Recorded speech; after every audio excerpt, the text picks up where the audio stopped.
Bonjour, bienvenue sur 36 solutions contre l'épuisement. C'est Alicia et aujourd'hui je suis avec Anne-Catherine qui est thérapeute. Bonjour.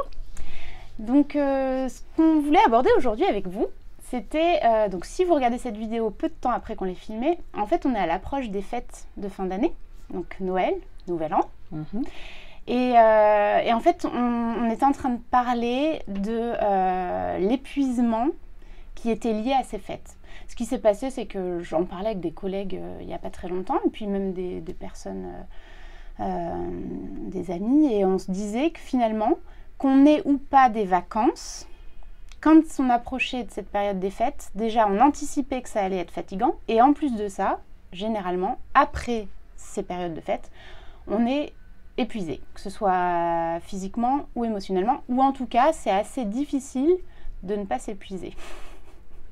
Voilà, du coup, on vous propose d'échanger là-dessus. Bien. Et puis, je rajouterai que, en tant que thérapeute, moi, depuis environ 3 semaines, l'essentiel des consultations, c'est autour du repas de Noël, de la rencontre avec la famille, de la soirée du 31. Ouais. Voilà. Alors, on s'est demandé pourquoi. Une raison, c'est que Noël, c'est une fête très importante. C'est, je dirais pour moi, la grand-messe de la relation et du lien.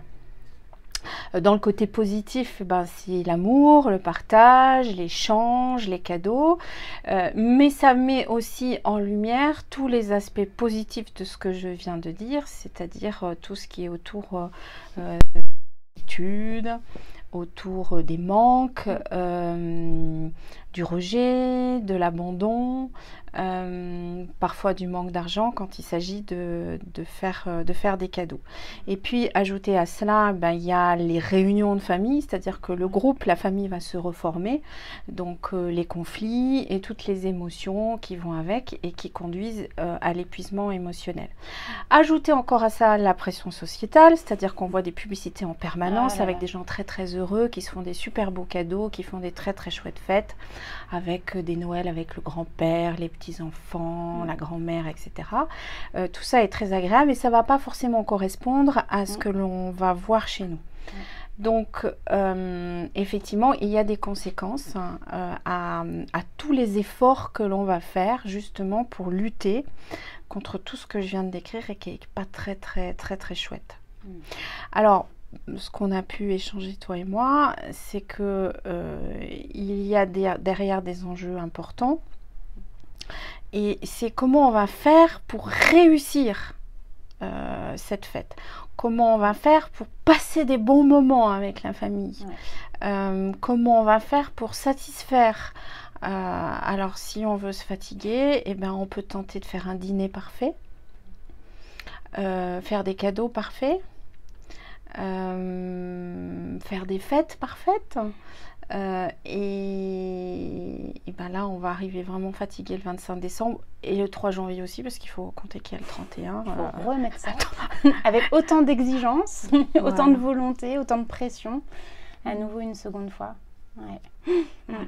Et de ce fait, sur 36 solutions contre l'épuisement, je propose aux personnes à tout moment d'avoir des notions ou des méthodes qui permettent justement d'avoir une autre lecture des événements, donc soit des événements passés, donc soit des événements qu'on a à rencontrer, des techniques pour pouvoir apprendre à se reposer ou à s'alléger la vie au quotidien.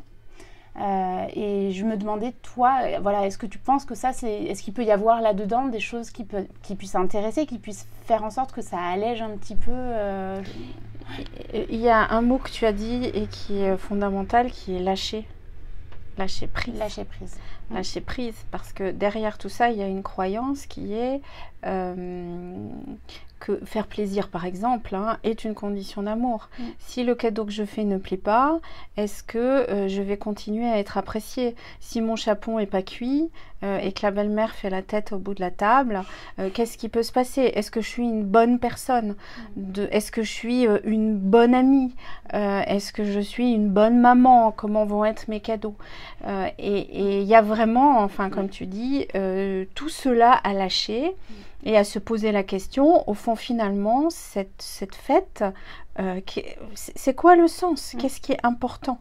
Et il me semble que l'important, c'est parce que c'est pas ce que l'on va faire, c'est ce que l'on va être.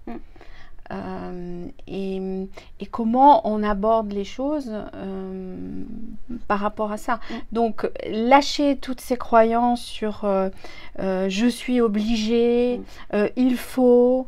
je dois, surtout je dois réussir Noël, bah oui, ça va beaucoup nous aider. Ouais. Donc le message, c'est plutôt d'essayer de profiter du moment présent, d'essayer d'être indulgent avec soi-même, de faire à sa mesure, de ne pas vouloir faire trop, d'être vraiment bienveillant en fait vis-à-vis de nous-mêmes. Et puis je pense que déjà c'est une bonne piste.